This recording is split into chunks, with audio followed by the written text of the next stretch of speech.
Welcome to Lynn Cullen Live, talk radio without the static.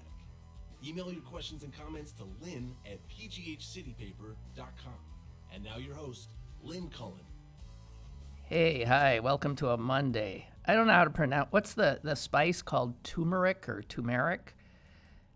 I seem to cook with it a lot because those are the kinds of recipes I like. And the next day, I noticed on the bus coming in today that my fingernails are stained. Come on. All right. So they finally get me a new mic that works, only it's incapable of, whatever. Hi, it's Monday. As a matter of fact, it's July. It's July 1. And beautiful weekend, huh? Sorry, I'm stepping in a little slow here because, Mondays and Donald Trump. I had a great weekend except for him. Really did. It was so beautiful. You would think I'd be able to handle my embarrassment and fear about the destruction he causes.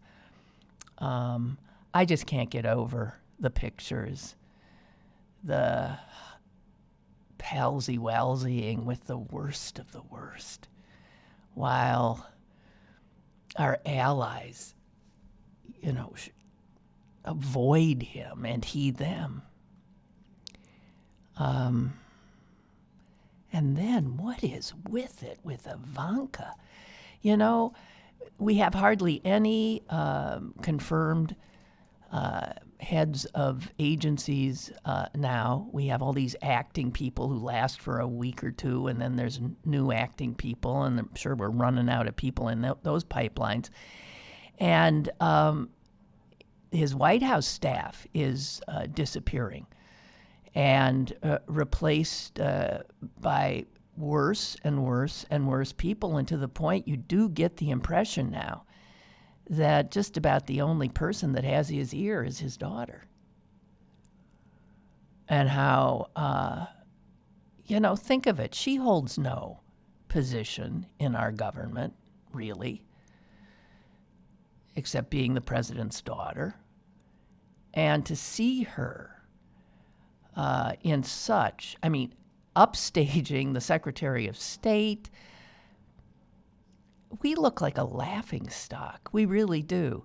And I've read that the foreign press saying that foreign governments now really don't know who they're supposed to talk to in our government.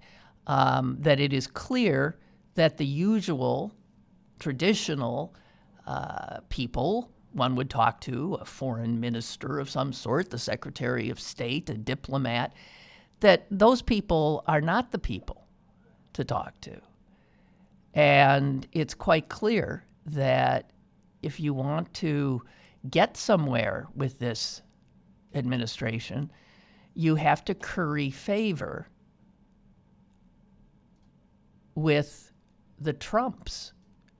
That what we have now is essentially a monarchy of some sort, where there's a king and his princess, and everybody else, it's really something. Here, one diplomat from India said that Ivanka Trump is like a half-wit Saudi prince, of which there are, millions. Millions of little half-wit Saudi princes. And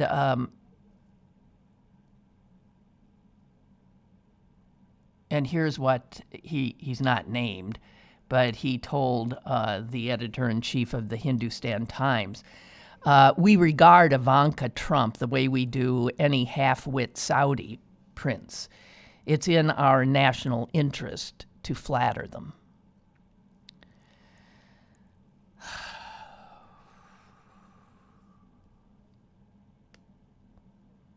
Unbelievable. So I have, anything I have to say, you probably heard others with more credibility than I. I'm no geopolitical pundit. I'm just a human being with 2 brain cells that actually function. Even the Wall Street Journal, that regularly aids and abets this administration,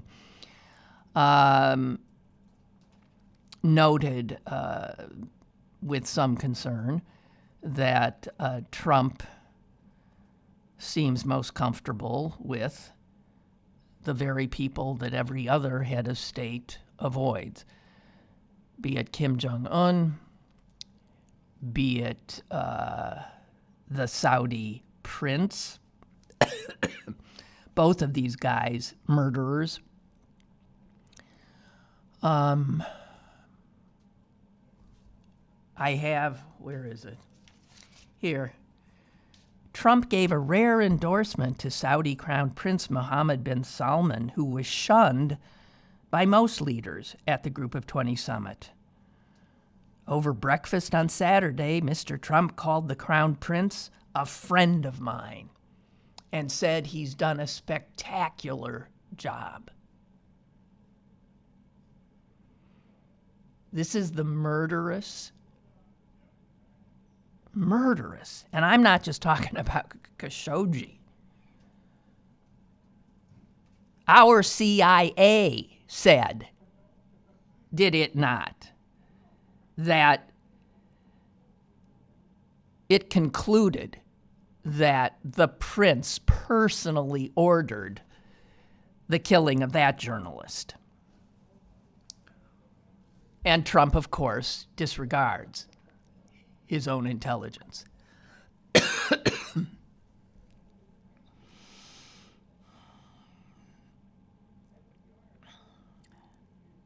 Kim Jong-un, he tells him it's an honor to step into his hellscape of a country.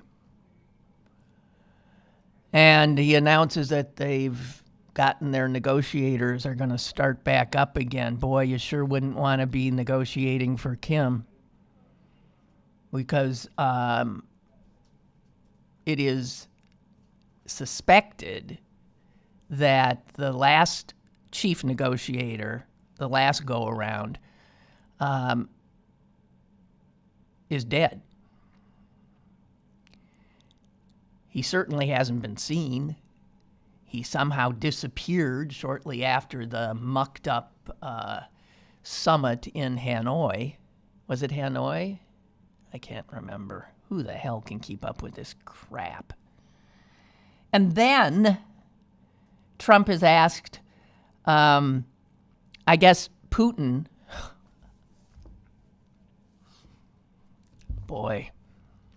Putin, the president making jokes with Putin, the guy who's responsible for putting him in office, in all likelihood, the guy who interfered in our democracy, and our president in a public stage laughs about it, mocks it. Don't meddle in our elections. It's unbelievable. It really is unbelievable. And then laughing with him about dealing with journalists. Yeah, and their fake news. Well, we know how Putin deals with journalists. He kills them.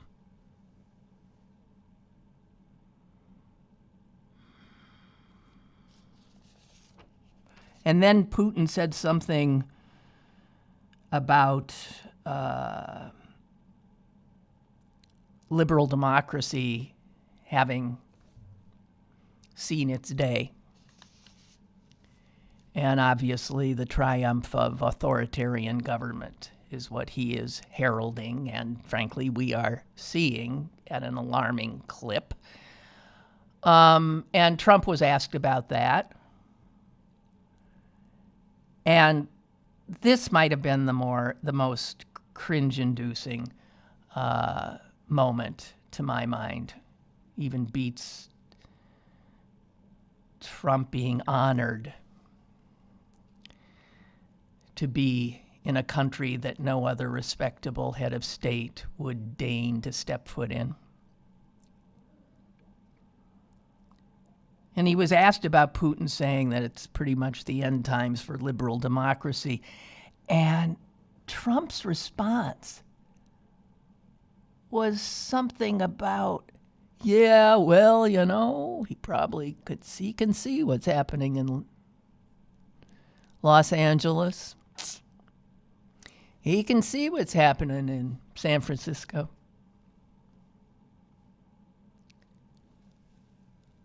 And it shows that this idiot, who is our president, doesn't understand what Putin was saying. He wasn't talking about liberals in the American West. He was talking about what supposedly the United States has been the leader of, the very idea of Western liberalism. It's like, that's Europe, that's us, that's supposedly used to be Canada. It's a form of government. He doesn't even know that. He doesn't understand that he, supposedly the leader of the free world, he doesn't understand that that's the leader of countries that subscribe to a form of what is under the heading of Western liberalism. So when asked about it, he thinks they're talking about San Francisco. And I mean, it's just his stupidity, his lack of just basic knowledge is, you would think I wouldn't even react anymore, but there's something about an entire weekend of it. I think Mondays are they always like this? Yeah, I come in and I'm like freaked. And I haven't said anything about this, but I've been watching in dismay the British, who are trying very hard to nudge us aside as a country that's clearly in decline. And even with our example, with the election of Donald Trump, it appears that the Brits are about to have a Trump of their own. By the end of this month, there will be a new prime minister. And unless something startling happens, it is going to be the British clown called Boris Johnson. Boris Johnson, who strangely has some of the same physical characteristics of Trump. He's a big guy. He's sort of orange. He's vulgar. He's a train wreck. His personal life is messy. A neighbor just called the cops last week, I believe, upon hearing him and his girlfriend screaming and fighting at and breaking crockery. He was a journalist himself, Boris Johnson, and he was drummed out of the journalism profession. Guess why? Because he fabricated stuff. He lied. He didn't get that a journalist is not supposed to literally make things up. And he still lies. So he's exactly like Trump. He might have a few more brain cells, but he is a gaffe prone. He's a racist.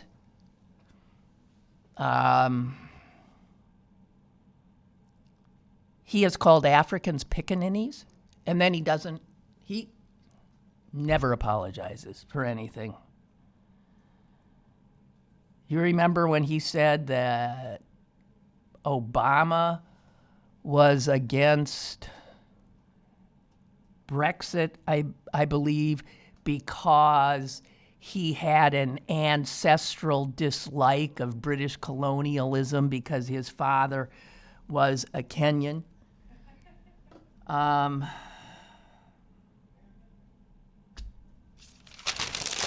Unless something miraculous happens, that's the next prime minister.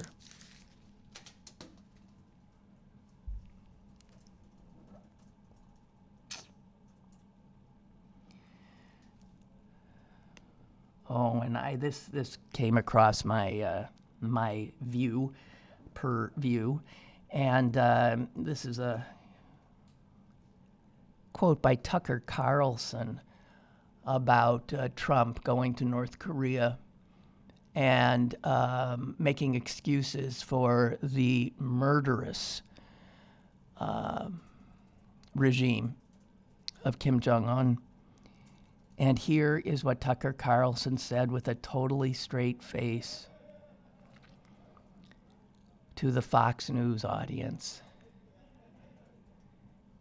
You've got to be honest about what it means to lead a country. It means killing people.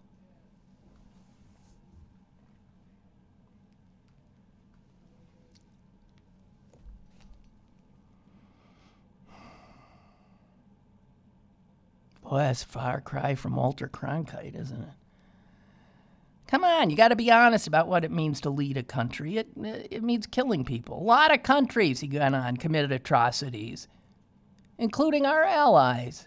It's silly, it's stupid to just point out that Kim Jong-un is so mean.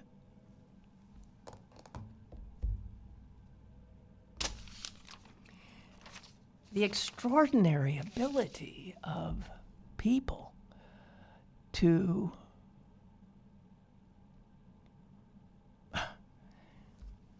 accommodate when they need to, for whatever reason, when they need to.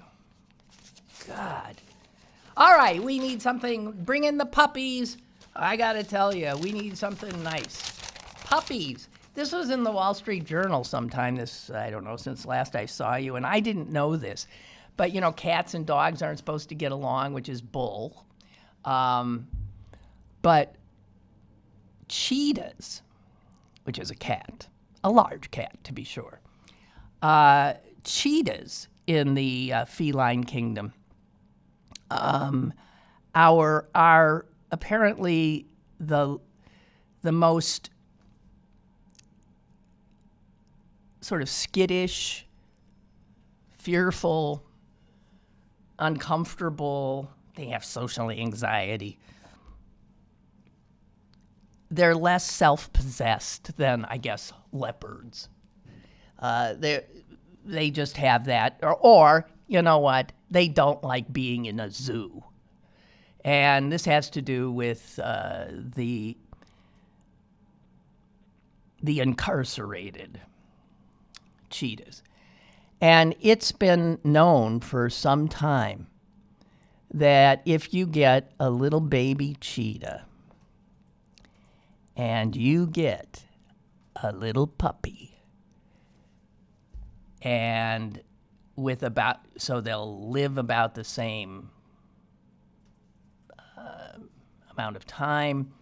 You pick a puppy that's going to grow to be about the same size. You put these two beautiful little critters together when they're babies, and they bond. And the puppies bring a kind of joyousness and confidence to the cheetahs' lives. And so I didn't know this, but it turns out that at the San Diego Zoo, at the Cincinnati Zoo, they have been matching cheetahs and puppies since the 1980s. I mean, with incredible effect, so that they live and grow old together.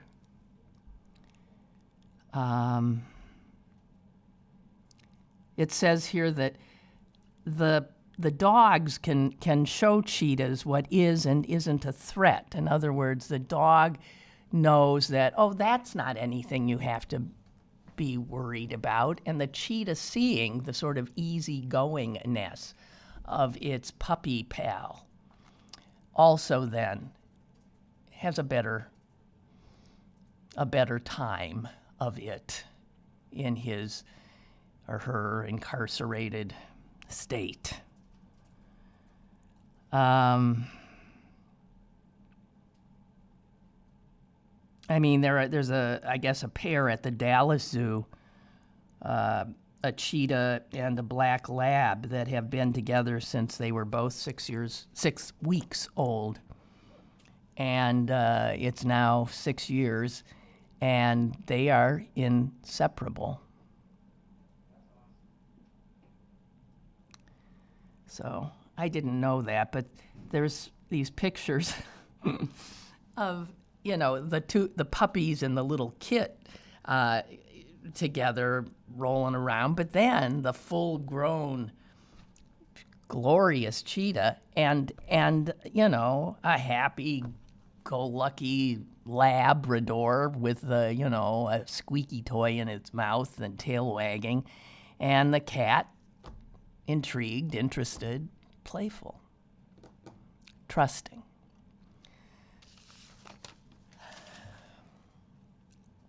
More stories like that. More stories like that. Please.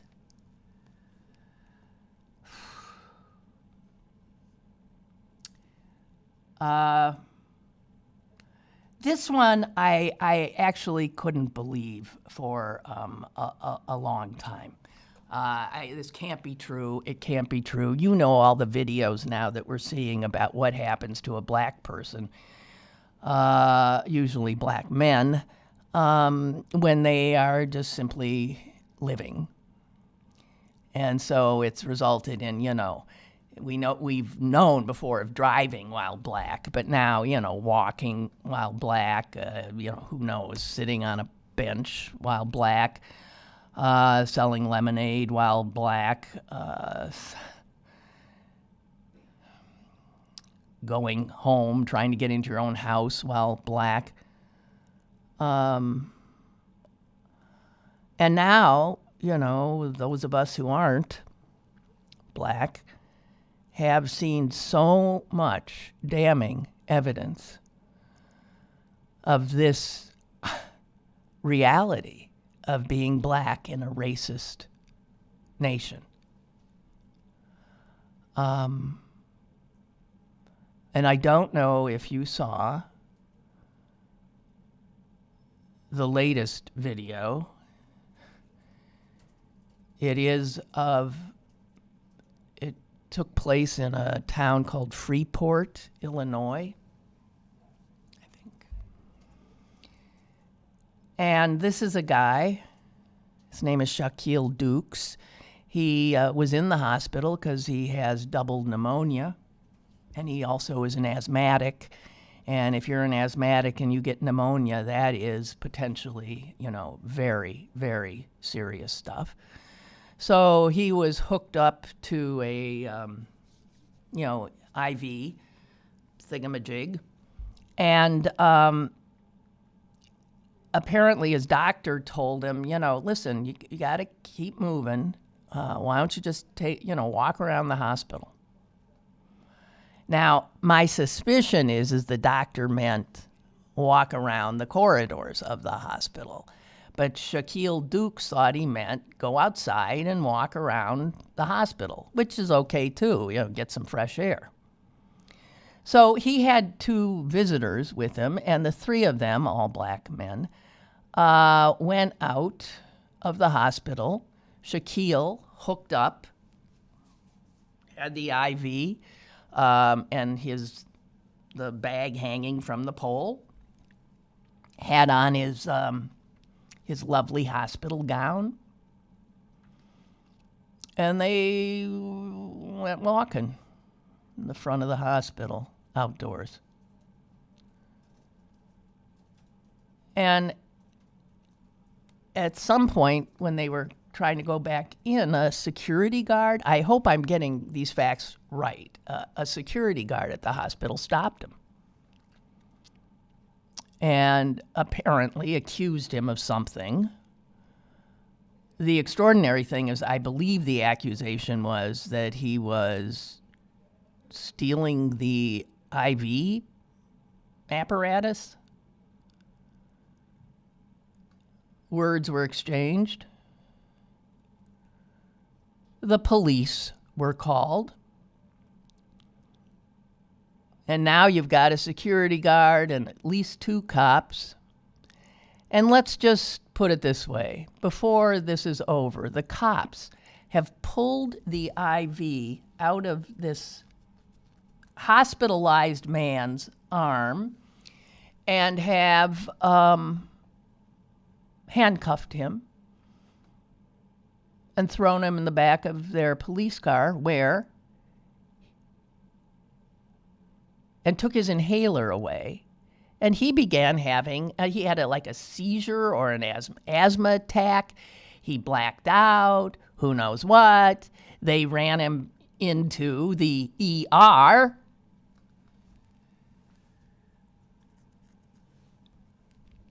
And their whole thing was they thought he was what? Trying to steal an IV pole while dressed in a hospital gown?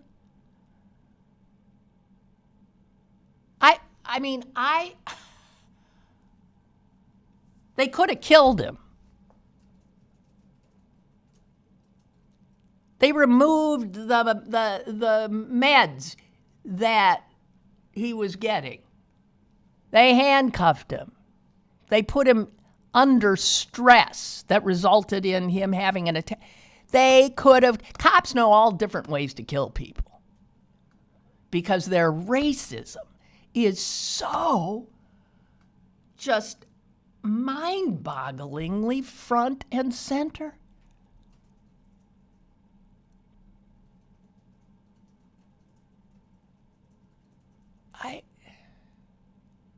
You look at these videos and you're incredulous. I mean, you think it's a joke. You think, is this somebody, they're setting me up here, right?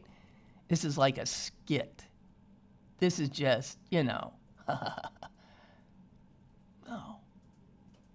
No. White cops getting all macho and tough with a black man in a hospital gown hooked up to an IV. I often find myself driving by Shadyside Hospital, and it is not unusual to see people outside in front of Shadyside Hospital in hospital gowns, and amazingly, often outside in hospital gowns, hooked up and smoking a cigarette. And I think, but, whatever. So you see that. I can't imagine any of them have been stopped for what? It's just, guys.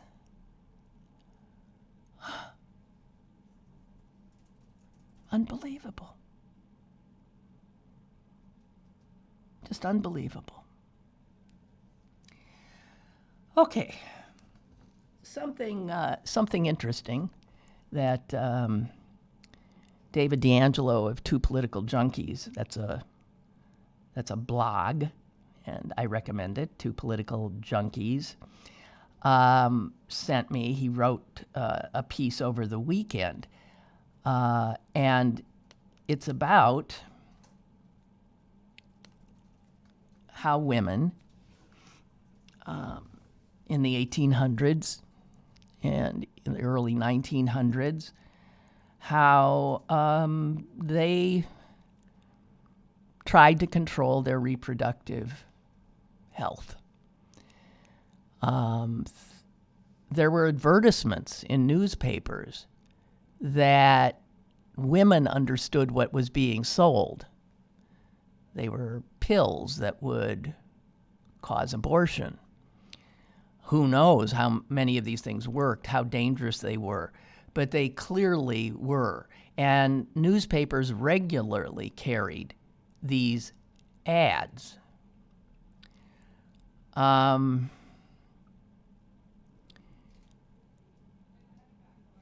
Here's one from 1841.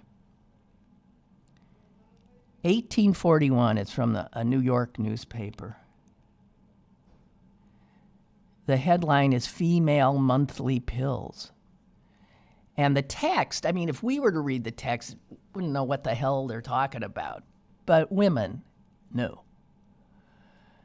And part of the text is, these pills are acknowledged by the physicians of the United States as the very best medicine that ladies laboring under a suppression of their natural illness can take. And they very seldom fail to relieve when taken according to directions. Suppression of their natural illness means the fact that the women were not menstruating. In other words, menstruation was their natural illness. Women are naturally ill once a month. And what stops a period? Pregnancy. And so these pills were for women who were laboring under a suppression of their natural illness.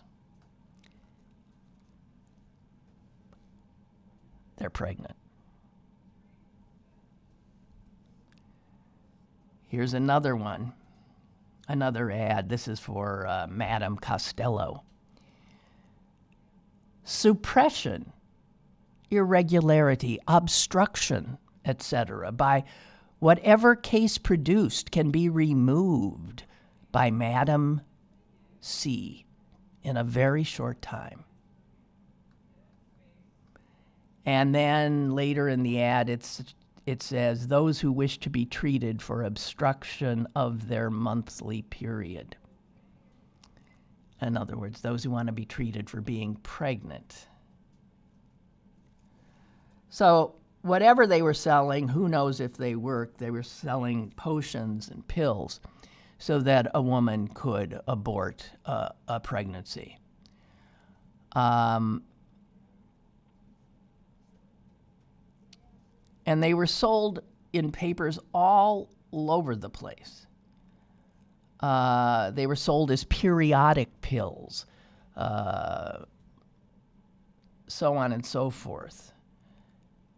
So David D'Angelo did all this research, then wondered if in Pittsburgh the newspapers here were advertising this stuff, and they were. So he finds this in the Daily Pittsburgh Gazette of August 2nd, 1841. And its headline is "Sickness!" exclamation point, sickness. And I mean, there's so much craziness in these ads.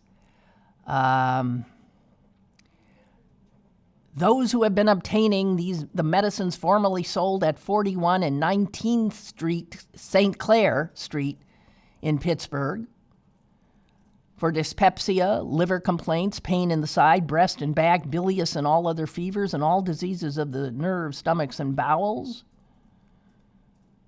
This was to let them know that they were now available at a different store, at Mr. Samuel Frew, corner of Wood and Liberty. And ostensibly, as David writes, it's an announcement regarding a certain medications that used to be sold over here, and now you're going to be able to get them over there at Wood and Liberty. And about a quarter of the way down, this announcement is telling women that Dr. Leroy's female pills for diseases peculiar to the sex. Any woman, David writes, reading this would know exactly what disease peculiar to their sex was and where then they could get these pills. That's in 1841 in a Pittsburgh newspaper. 70 years later, there he found another ad from the Pittsburgh Press, August 10th of 1910. And it said here,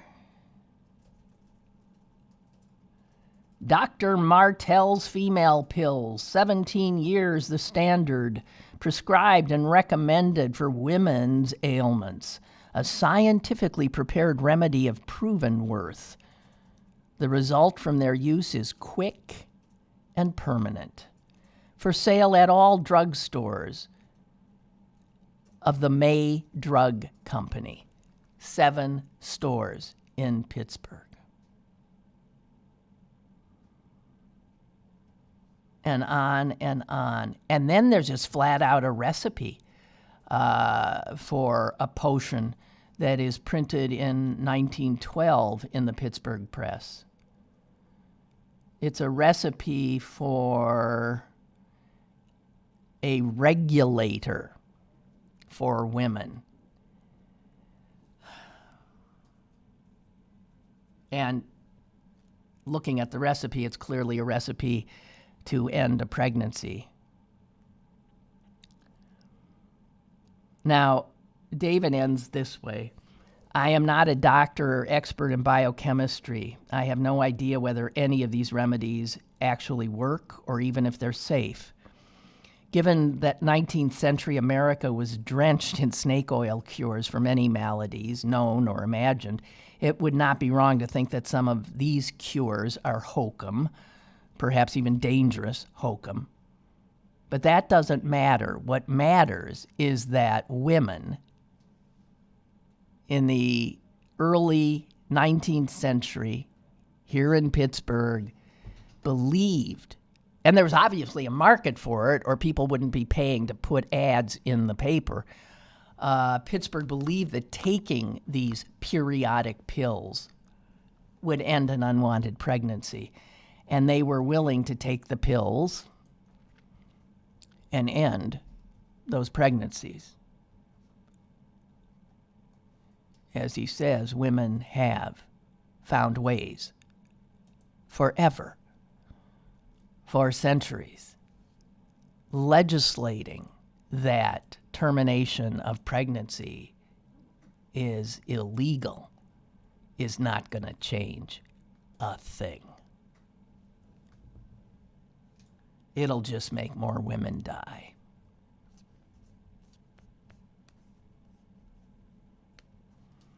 I thank David for doing all that work and for thinking to send it to me. Oh, wow, and Milton has just gone and looked up a whole bunch of, he sent me a whole compilation of classified ads from the New York newspapers. And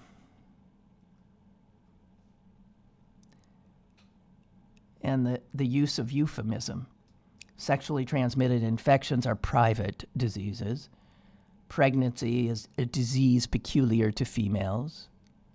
And abortion, or the administration of an abortion agency was described as the removal of an obstruction.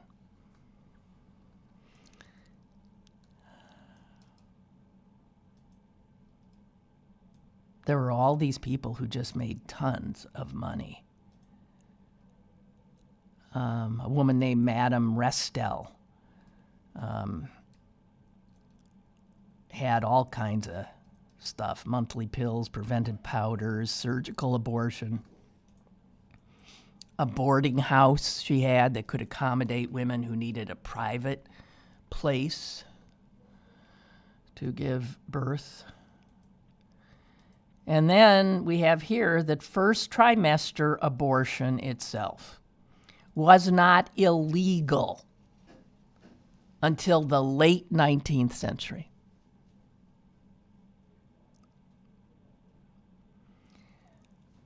But commercially available abortive-fashioned pills and powders were outlawed early in the 1800s because a lot of them were poison. They were snake oil, and they'd kill women. Sometimes they produced abortion, and sometimes they killed the mother, I suppose. Interesting stuff.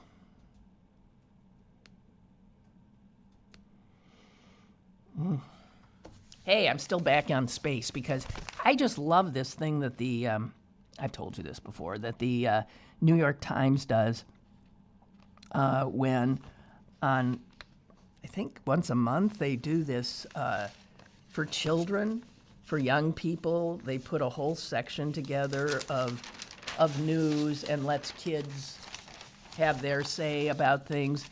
And I'm remembering how the, already forgotten his name, the Jeopardy guy, the guy who was winning left, right, and center, said he got so much information stuffed in his head.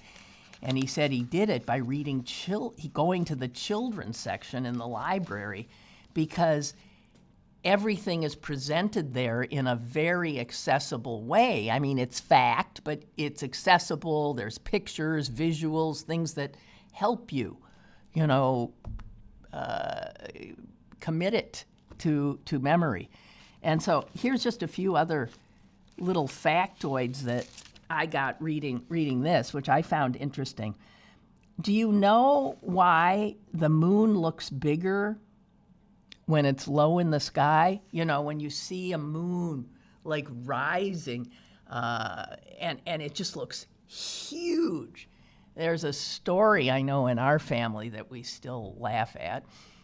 I don't know if Susan and I argue about who it was, but I think it was Susan. We were driving somewhere as a family, and this extraordinary moon was coming up. And Susan misidentified it. She thought it was a gas station. She thought it was a Shell sign. If you remember Shell gas stations with the big yellow.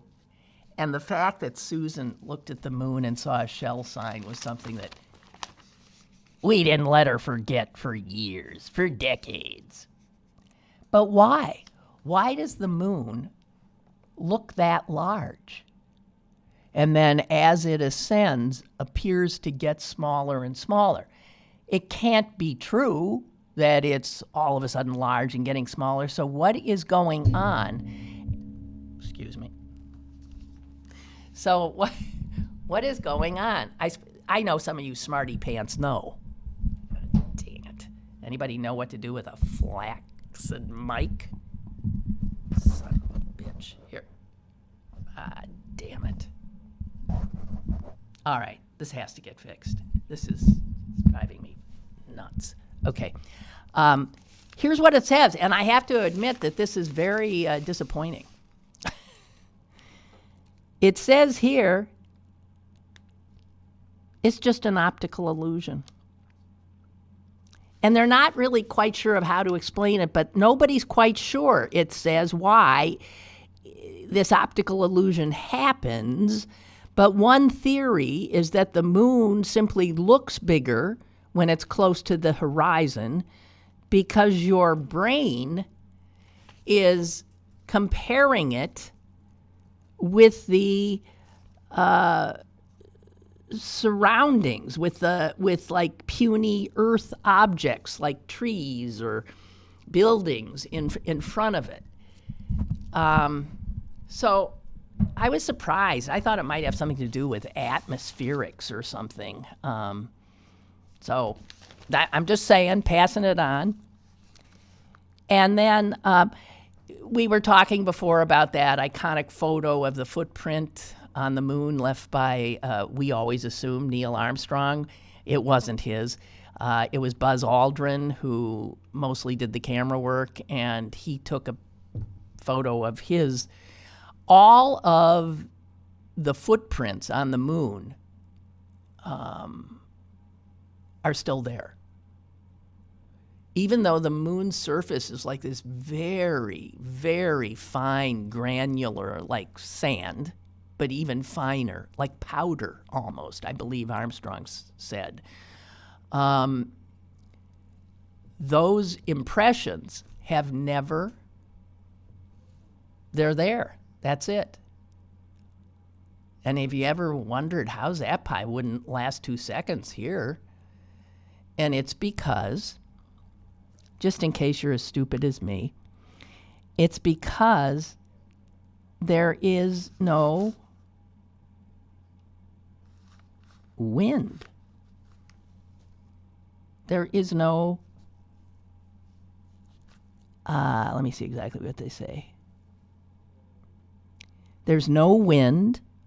There's no rain. There is no what we would call weather on the moon. What? See, now, to me, that begs a million questions. What do you mean there's no weather on the moon? What do you mean? So there's no, yeah, that's just, I'm just telling you. And this is classic. So the footprints are there saying we was here, but they're not the only thing. We have left all kinds of stuff on the moon. You recall some guys up there hitting golf balls. All those golf balls are still out there somewhere. But, you know, other things that we have left on the moon, nail clippers, a javelin, wet wipes, and get this, poop bags.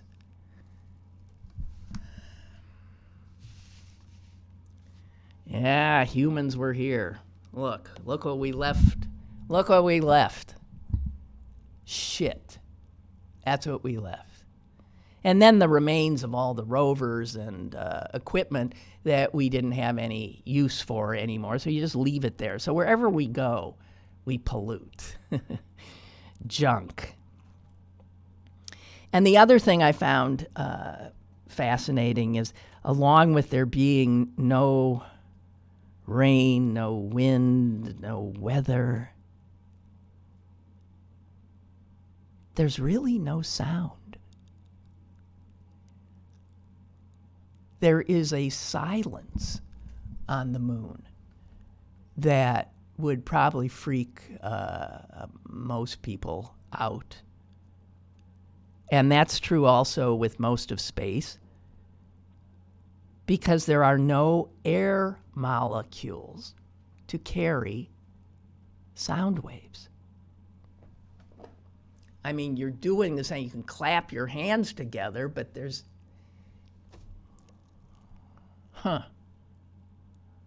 So anyway, that's what I learned by reading the kids section. I love the kids section. I just love it. And I mean, I'm a little embarrassed to share it because I figure a lot of you knew all that stuff.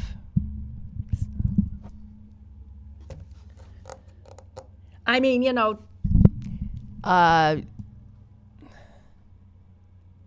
this program has suffered a lot of like technical issues, but this is this is like, you know, this is a friggin'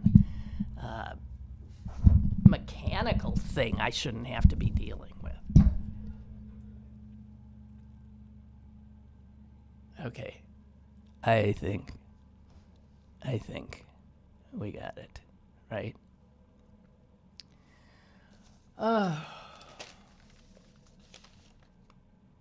Oh, more factoids. I just love them. There was apparently there was a piece about Ben Franklin's autobiography that he wrote, and it was published in 1793. And it was published after his death. He died in 1790. Ben Franklin, he was the oldest of what we considered the founding fathers. And some felt he was maybe the most revolutionary. He was certainly the most creative.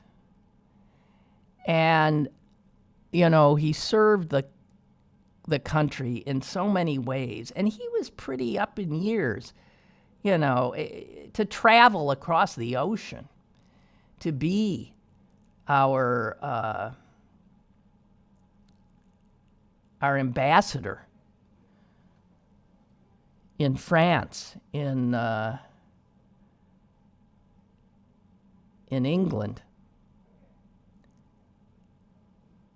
So let me see what they have here. He starts it by, I just love this guy. He says, having emerged from the poverty and obscurity in which I was born to a state of affluence and some degree of reputation in the world, he then went on to think that maybe some aspects of his life were therefore fit to be imitated, since he started in obscurity and poverty and rose to have a reputation in the world. The American dream. And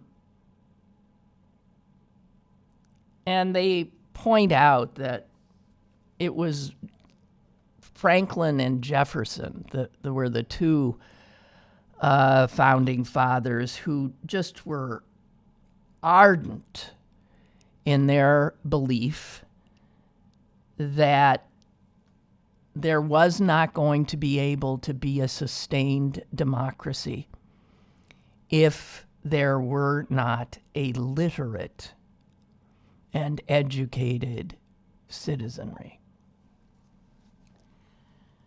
And I would argue we're sure proving that point.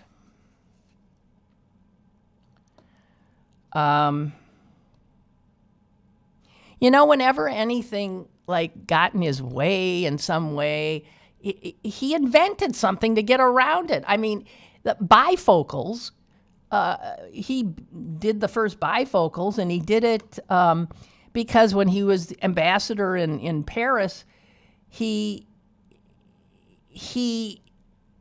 had his glasses on,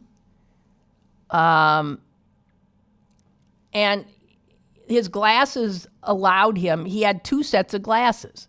He had glasses that helped him see things far away. He had glasses that helped him read. And and he found that if he wanted to see his food, so he's wearing these glasses, but then he'd look up to talk to the person across the table, he couldn't even see who was there. And if he put those glasses on, he couldn't see. And so he instructed a glassmaker to cut apart the lenses and glue one into each other, into a single whatever. He just said, I mean, why shouldn't we have that? It would seem that, yeah, these should be down here, and then those bifocals. You know, most people, they suffer through these problems that life puts in front of us. He always wanted to solve them.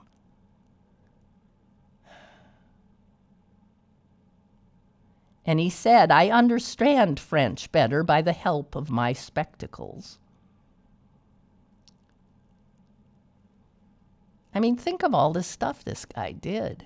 Electrical conduction. The stove, the Franklin stove. I didn't even know this one. They say the glass harmonica. But in addition to that, I mean, he created the postal system. He figured out how to create a postal service. He established something so wondrously American, the lending library. Again, because you need a literate citizenry, but most citizens were not, necessarily had libraries in their homes. So he came up with this idea of we'll have a building with books in it. He did the first fire stations. I mean, think of this genius of... He founded a university, founded a hospital.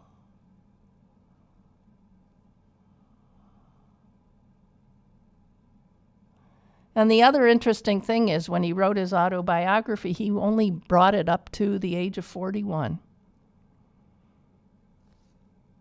I mean, and it was after 41 that so many of the things that we know him for occurred. So in his autobiography, there is no mention of the revolution, the Confederation, the Constitution. Fascinating. Anyway, I do have the autobiography at home, and this has made me maybe want to take a look at it again.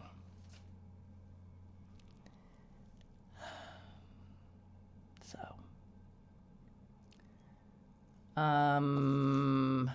God, how much time we got here? I don't know.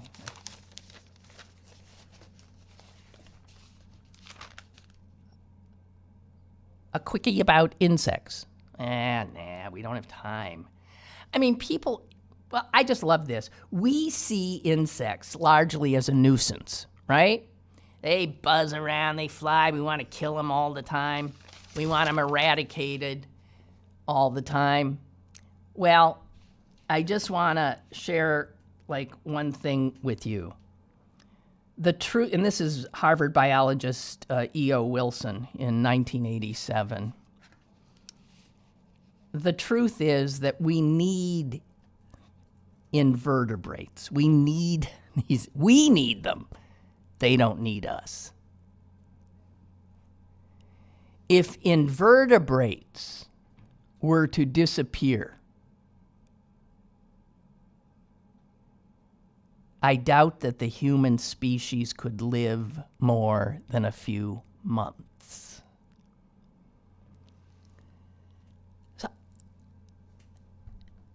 I'm just telling you that so you won't get on your high horse. We are so divorced from the reality of the natural world and of how piddling we are. What we are is the greatest threat to it. That is what we've become by virtue of our big brains.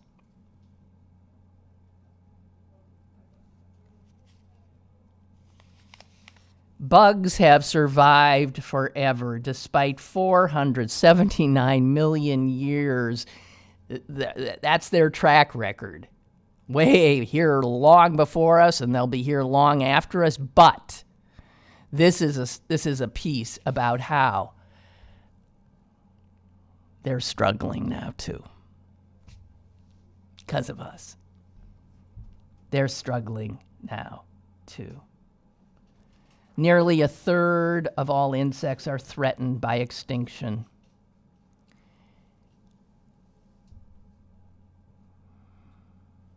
It's something. And it's all us. use of land for agriculture and development, the destruction of rainforests, climate change, pollution, pesticides.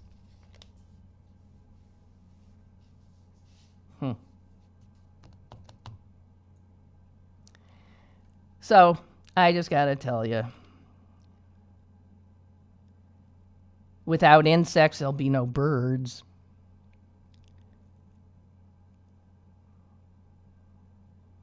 %60 of the birds in this world eat insects. Without insects, the world's populations of larger species, not just birds, bats, freshwater fish, would just disappear. Next time you complain about the bugs, I just want you to step back and have a larger perspective, because the bugs are more important than you are. Just saying. A little humility would be in order. All right, thanks for being there, assuming you were. And I'll see you tomorrow. Susan will be joining us. Bye.